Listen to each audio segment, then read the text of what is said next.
It's a good way to kill time. So it wasn't a bad start, I must admit. It was pretty good. No, that's good then. Good weekend. Not bad start today. Good morning, team. Morning, Banter fam. Hope everyone had a good weekend. Pull up with your morning coffee. Have you got your coffee? Did you get time to get you a coffee? I did. Yes, mean. Got to that then. Yeah. Got the nectar of the gods. Yeah, nectar of the gods. Pull up with your morning beverage team. Hope everyone had a good weekend. Man, the sun's out now. It was bucketing down before. Oh, yeah. Yeah, the class was like, do we have to go out in the rain? I was like, I don't really care about you guys. I'm more worried about my equipment. So, no, I'm not getting my equipment wet. But yeah, it was wet this morning. I felt sorry for the guys. They must have been pancaking a little bit going. Yeah. No, yeah. So the sun's shining now. So hopefully it stays like this. Can get more washing done. Hope everyone had a good weekend. I woke up a bit late this morning. That's why I was like, do I risk leaving and then get stuck in traffic? I think cool. Yeah, so had time to get my coffee and now we're here. How was your weekend, bro? Yeah, it was really good. I got to watch a bit of sport, actually. I watched the Israel Adesanya fight. Oh, bro, yeah, let's definitely touch on that. Fight too. Work to play, and then that was pretty cool. And then, like I was saying before, just offline, I was doing some furniture building. Yeah. We redone the whole lounge. So when you come over next time, it's like all different. Nice. Very decluttered. And if you know, I hate clutter.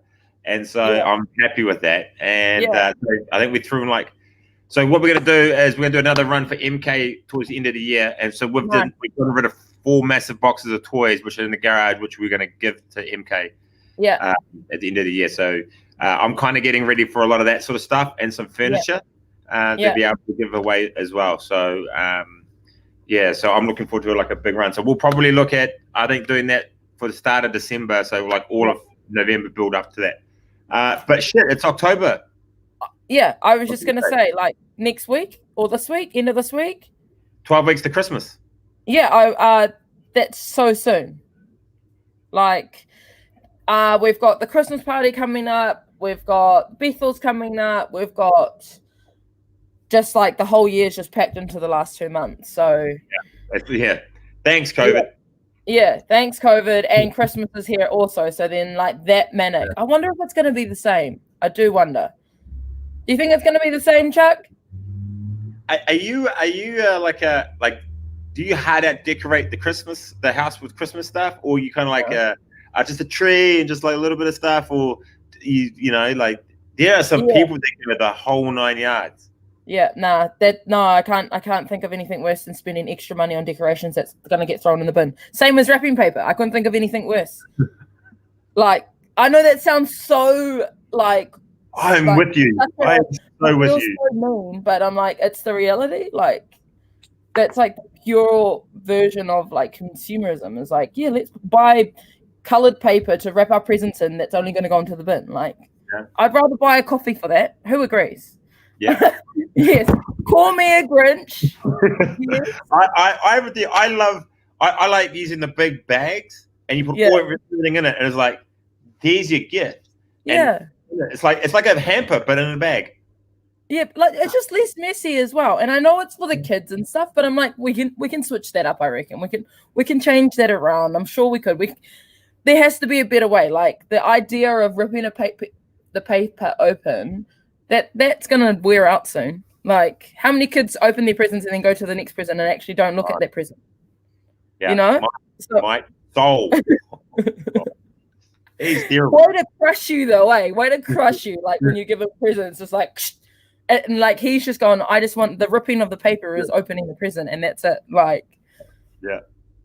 But I've seen him. I get so excited. He's got a real dope present. He's gonna love it. Opens it, goes straight to the next one. I'm bro, go back to that one and look at what I bought you. You little bastard. I'm in the same boat. And then, and so back in the day, when I was with mum and that, we wouldn't wake up till 11 o'clock in the morning. We would not wake up until quite late. So we didn't want to open presents, and it was we had lunch, and that was really about it. So because we went from a big family. Yeah. But now I must admit, with kids and stuff, I do enjoy watching them wake up and get really excited about Christmas. Yeah. But I think what I really enjoy now is the traditions that we use. So like looking at Christmas lights or doing something every day. We go strawberry picking. Yeah. Those traditions is what I enjoy the most. Yeah. Maybe it's because I'm older and I only get socks for Christmas. You're not complaining about those socks though. No. Or 200 pairs of them. I'm sure you're not complaining about that. No, yeah, that's true. Paz said we used to get all our clothes and shit first, and when it came to the toys, we could only open every 30 minutes. An old school email. That would be torture for the kids too. Oh yeah, because they'd be looking at which box is bigger. Yeah, this one. Yeah, absolutely. But we put. I used newspaper one year, no guilt at all. The kids didn't even care. See, 100%. But, what was the best Christmas gift you ever got when you were a kid? Like, what's the most memorable? Oh, I remember getting a flip phone. Ooh. And I think I was, it must have been like year 7, and I was going into year 9, and it was like it wasn't the Motorola one, it was a better one. It was when the first front camera was on. And that was like probably my like iconic moment. But it was inevitable. Like, even if my mum's watching this, she knew that she had to give me a phone because I used to use hers or dad's all the time. And when it was like text-free weekends, like they never saw their phone. I always had the phone. Like, yeah, I bet you everyone can relate to that. Every 90s kid can relate to having their parents' phone. Yeah. Yeah. But yeah, bro, Stylebender fight. How good? Yeah, I actually didn't watch it live. I watched it a replay on YouTube. Yeah. And dude looks sharp. If you were to look at both of them, like Costa and Stylebender, who would you have, like, visually, who would you take? It's funny because they're both different body shapes. Costa looked amazing. Right? Aesthetically, he looked like, man, this guy could almost be a bodybuilder, like a top-level CrossFit athlete. He looked amazing. Yeah. But it was just, I think that once those leg kicks started coming in, and then he started to kind of jaw at Stylebender, and kind of, I was like, I think you're trying to mask. I felt like you were trying to mask something here. Yeah. And I don't know in the live coverage, but in the YouTube, you couldn't really see the wound that was happening on his leg. Oh, bro. And from what I hear, it was gnarly. Yeah, like, so when it was like Stylebender just like picked at it, and like you could watch it, he'd hit the outside, he'd hit the inside, and you could just see him just going, okay, fuck, this is getting sorer and sorer, and it just started to welt up and welt up and welt up. And then that must have been, after that he must have just been like a injured dog, and then just came in. It was I thought Stylebender attacked that like so well, because I watched Costa's highlight reel, and I was scared. Like I was like, this guy drops guys. And I was scared for Stylebender. And then I was like, nah. When I saw Stylebender walked out, I was like, oh no, he's like in kill mode. Yeah. Like, there's something about him that even for an athlete, his switch is, I can see the switch, if that makes sense. Like even like someone like Richie McCaw, he was someone that I could see in the pressure moments that there's that switch. Yeah. And it's like Stylebender had that switch, and it just was like, And I didn't realize that they didn't do it in front of a crowd. Yeah. It's an island just off Abu Dhabi. Yeah. Yeah. So I was buzzed out that was all just like a old school underground garage fight. Yeah. Pretty much with cameras. He was very tactful, and it feels like he hasn't even reached his peak yet. That's the scary thing. Yeah. And I tell you what, I was watching a podcast like on MMA, and someone said, imagine if Stylebender at his peak versus Conor McGregor, just the drawing, and the whole build up, just because they're both got so much swag, it would just be sick. Yeah, what a that would have been. He even got like a cheeky hump in. Did you see that? Was it on the YouTube board? There's so many gifs out now of like getting humped. I thought that was good. And what else happened on the weekend? Did your team, is the NRL season finished now? So regular season's finished. My boys got up for their final. They won, I think, 42-30. I think that was the final score in that one, or just 40-28 or something. But it was a great game. I watched it. It was awesome. And now the finals start next week. But although the female rugby league starts next week as well, so the Warriors are playing, so the girls are playing the Broncos. That'd be good. I'm kind of excited that they've done it last, after the men's season. I think it's going to get. I hope it gets real good coverage, which would be gangster. So, Georgia Hales is the captain of the Warriors team, eh? Yeah, and then Tegan Bartlett's sister Madison is in it. She's the winger. Nice. And she's like the poster girl for the Warriors at the moment. She's on all the stuff. So yeah, so it'd be really interesting. I'm looking forward to seeing how they're going. Their regular coach, Slade McFarlane, is in New Zealand. He couldn't go over there for family reasons. So the Australian Rugby League head coach for women is taking over his caretaking role over in Australia which is awesome. He's an amazing coach. So that's really cool. And just speaking on coaching, really interesting Netflix documentary series at the moment is called The Playbook. Yeah. Come up. It's all about the top level coaches right across the board. So like Serena Williams' coach, Chelsea football club's coach, Doc Rivers, all these amazing coaches and their coaching philosophies. So I've been marinating in coaching and all philosophy. that. Oh yeah, just unbelievable. It's it's like the cheat code to coaching. Yeah. Basically, you got all the best coaches in the world, and you just take little bits and pieces. And I've just been, it's been What's your thoughts on that though? What's your thoughts on just going on that coaching subject? Like, what's your thoughts on a good coach or an amazing coach? Oh, I think just to be able to understand the audience that they have. So, like, if you have, I'll give you an example, right? So 4 years ago when we first started Nationals, I thought that, as Sammy and I would smash it. And and I was inexperienced and I didn't do enough research and I was just going off what we're doing in our gym and I hadn't done enough research outside of the gym about what's actually going on. And then I put people in really uncompromising positions like Lucy in that and Fee, where we probably should have actually done scale. And we went to the media and got our asses kicked. However, what that did was it was able to teach me a lot of, I actually need to plan quite a way out and do what we call like a rebuild. And so that's what I did for the second year. I just built like I had a goal, like, hey, if I can get us in this little block of movements and I can get us really good at that, then that'll be amazing. And then we did awesome. We got 19th. Yeah. The top 20 was what we wanted. And then the next year, which was last year, I was like, I reckon we can get top 10. And we happen to get first, which is awesome. So now we're going at the next part. So I think for me was the lesson when I learned 4 years ago was I didn't plan and I didn't appreciate the people that I had and where their levels were. And I just thought they should be at this level. Yeah. And I think that's the key for a good coach is that you understand what level that your people are at so that you give them realistic targeted expectations and then you can build and then you can kind of create themes, right? So it's like Jose Marina goes, he uses the underdog mentality a lot. So he goes, I want to create the guys that they're underdogs all the time so that they have this like big chip on their shoulder and they got this big fuck you attitude and they go in and they just attack and attack and attack and attack because that's his mindset is to attack, it's never to defend. And so that's, so for us, it's about trying to create a theme and surrounding yourself with way better people than you are is probably the last thing as a coach.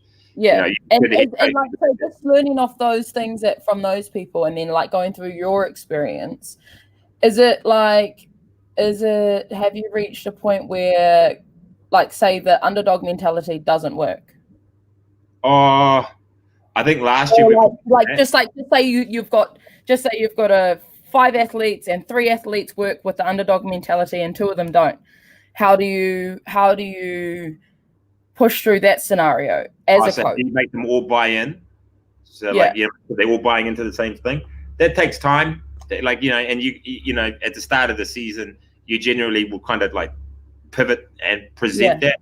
And you want to make it so that everyone's kind of brought in. So like if you've got, say, one athlete who's amazing and 5 that are up there, but they're just not there with the other one. As they tell their top one, man, all these guys are looking to you to lead the pack because we're the underdogs at the moment. People see us as the underdogs. I would say this year we probably are within both divisions, intermediate and RX. because we've all stepped up a huge level. So at the moment, we're kind of sliding back under the radar again, and we're going to look at us, and we're going to have that underdog mentality. And I think that one of the biggest differences about having the teams now is that, you know, I've got 2 or 3 really good coaches who are far better technically than me, who are helping bridge a lot of the stuff that I can't do. So like Kenny and Levi, just with their experiences right across the board is helping. Obviously Sammy's there as well with her experience, but those 2 have really kind of anchored the units, both from beginners right through to the RX guys. So they're doing a lot of the groundwork stuff and a lot of behind the scenes. But then you got people like Amber who is a member, but is so gifted with body awareness that I can just utilize her as much as I need to and let her run that side of the house, because she's far better at it than me. I could just say, hey, look, we need to work on this. And she can give me tools and tips. And I think I didn't have that, and I didn't understand the power of that when I first started. So now, if you surround yourself with way better coaches than you, and then you can coach those coaches, that's a good place to be. So that doco is pretty good, eh? Oh, well, as a coach for me, I'm telling you. I want to have a look. Yeah, playbook, unbelievable. Yeah, okay. Who would you consider top 3 coaches in your book of all time? And anything? I would say Wayne Bennett from he's just a wily coyote, that guy. He's unbelievable. You know, to be in the game for 800 plus games and still be at the top, like win a few premierships too, eh? I think there's 6 or 8 premierships under his belt. Yeah. That's pretty gangster. I would say Bill Belichick. Who's he? He's the New England Patriots head coach, and he's the one that coached Tom Brady to all the Super Bowl wins. Yeah, 8 Super Bowl appearances, 6 Super Bowl wins. Yeah. And he's got 7 because he got 1 with the Giants as well. So he's got 7 Super Bowl wins. And I would say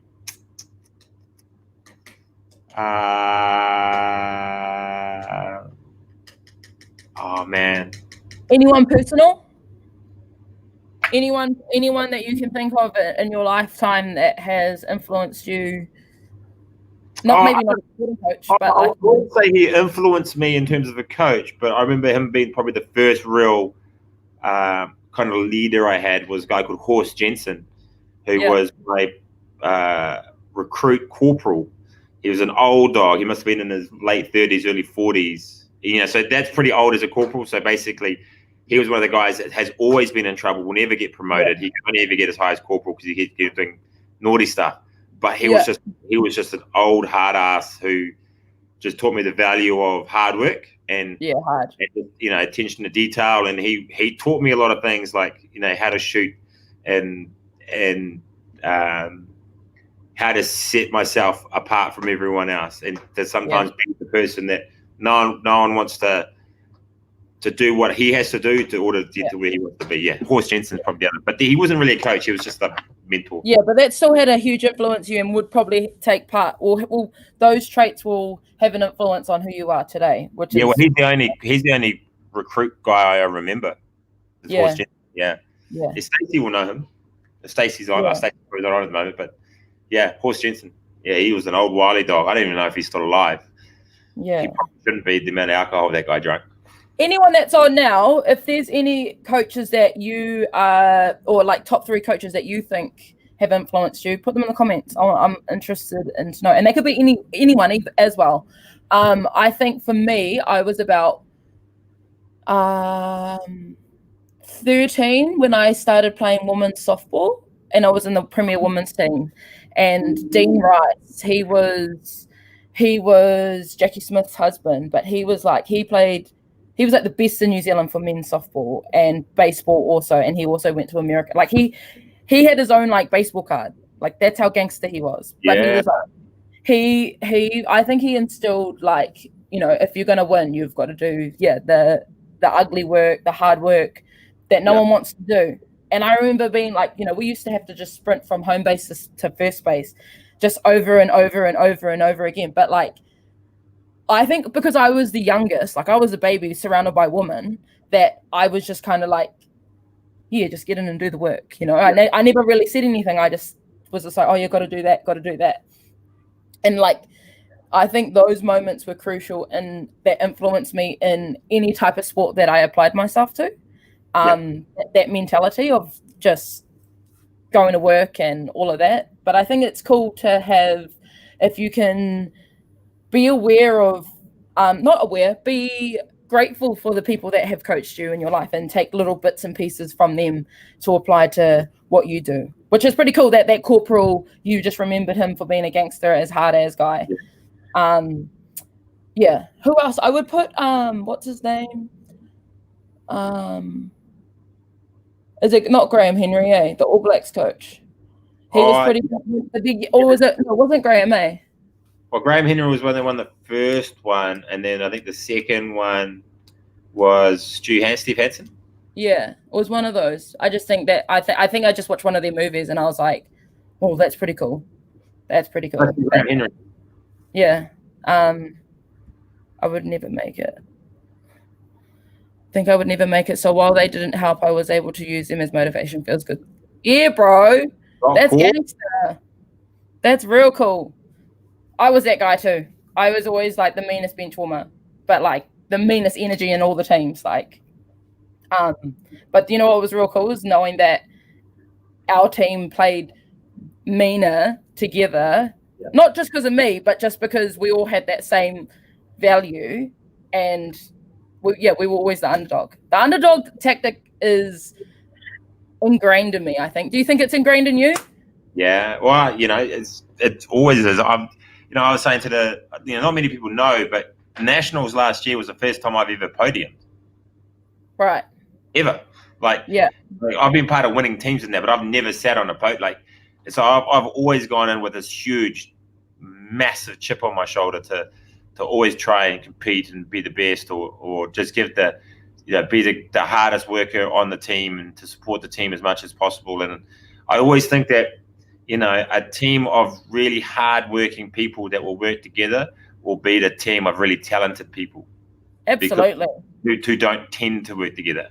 And I think that was really good with us last year. Like, not all of us are amazing at something, but the team was really strong right across the board because each team member was able to fill a particular void within certain discrepancies. And I think we have that again with our 3 teams going this year. Right across the board, they're pretty strong, and as a unit, they're not technically maybe individually strong in certain areas, like dumbbell overhead squats. I'm going to be terrible at, but I know that Sammy and Levi and Amber are going to smash it. So those are things where I think, and it's why I think I enjoy team sports way more than I do individual sports. 100%. Being the underdog is good. Otherwise, you aren't actually pushing yourself to achieve higher standards because you're too comfortable. Absolutely, Chuck. That's so true. And it's so buzzy because I never thought, being the underdog is like, it's always, if I think about it, it's always the same feeling. But on that note, pick a number. That was a good banter session. That was real good. Good coaching tips too, bro. Yeah. Let's go. Sheldon Cooper's favorite 79 from Big Bang Theory. How do you remember? What's Ayla's favorite number? Oh, shit, don't put me on the spot. Don't know Sheldon's number off by heart and not know Ayla's. 9. Okay. You're lucky there, pal. Fuck. Okay, quote of the day. Thank you for joining us this morning. Number 79. We don't stop playing because we grow old. We grow old because we stop playing. Boom. That's a good one for Monday morning. Especially after what we just talked about. Yeah, especially after what we just talked about. I hope you all have a good day, fam. Smash your day. Stay safe, stay warm, and we will see you tomorrow morning with the good vibes in a band session. Peace out.